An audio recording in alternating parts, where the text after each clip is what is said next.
আমরা লঙ্কাবি এসেছি। এই যে দাদা, আমার দাদার সাথে বসের কাজ। এই যে বোটটি ছিল, এই বোটটি দীর্ঘদিন যাবত উপরে ছিল। এই বোটটির মেনটেনেন্স কিছু কাজ করার প্রয়োজন ছিল, যা আমরা প্রায় 20 দিন যাবত করেছি, দাদা আর আমি, এবং সেই সাথে আরও 2 জন ইন্দোনেশিয়ান ছিল।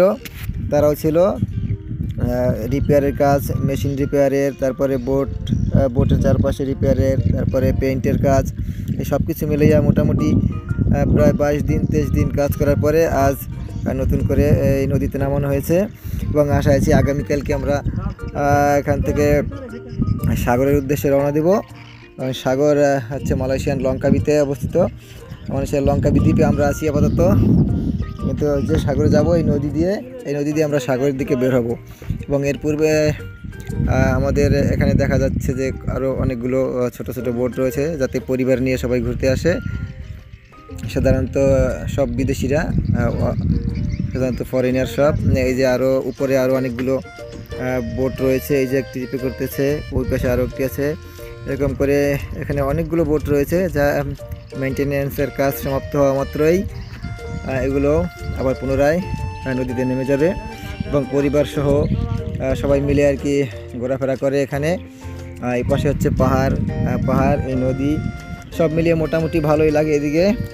দেন এরপরে একটু ভিতরে আমরা আছি। ভিতরে আমাদের কি কাজ আমরা করেছি সাধারণত দেখা যাচ্ছে। এখানে আমার দাদা, এখানে সাধারণত ইঞ্জিনের কিছু ত্রুটি বিচ্যুতিজনিত কাজ ছিল, সেগুলো আমরা সম্পন্ন করেছি। তারপরে কাঠের কাজে যেগুলো রয়েছে, এখানে কিছু পেইন্টিং করা হয়েছে। তারপরে এখানে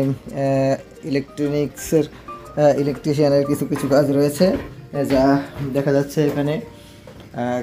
এগুলাও কিছু রিপেয়ার করেছি আমরা। দেন মোটামুটি এখন কমপ্লিটের দিকে। তবে সাগরে যাওয়ার পূর্বে পুনরায় নিট অ্যান্ড ক্লিন করতে হবে, সেজন্য যথাযথ ব্যবস্থা আমরা নিয়েছি। এবং ভিতরে 2টি বেড রয়েছে, এখানে 2টি বেডে 2 জন রাতে ঘুমাতে পারবে। পাশে একটি বেড রয়েছে যেখানে ঘুমাতে পারবে, এবং সব কিছু মিলিয়ে রাতে থাকা যাবে, দিনে থাকা যাবে, সারাদিন ভ্রমণ করা যাবে। এবং দেখা যাচ্ছে এখানে একটি সিঁড়িও রয়েছে, যে সিঁড়ি দিয়ে বাইরে বের হয়ে আসা যাবে। সাধারণত এয়ারকন রয়েছে, অতিরিক্ত গরম হলে এয়ারকন যে কোনো সময় চালু করতে পারবে। আর টোটালি মোটামুটি ছোটোর মধ্যে অনেকটা ভালো, সব ধরনের সুবিধাই এখানে পাওয়া যাবে, রান্না করে খাওয়া যাবে। তবে পানির খুব অভাব, সাগর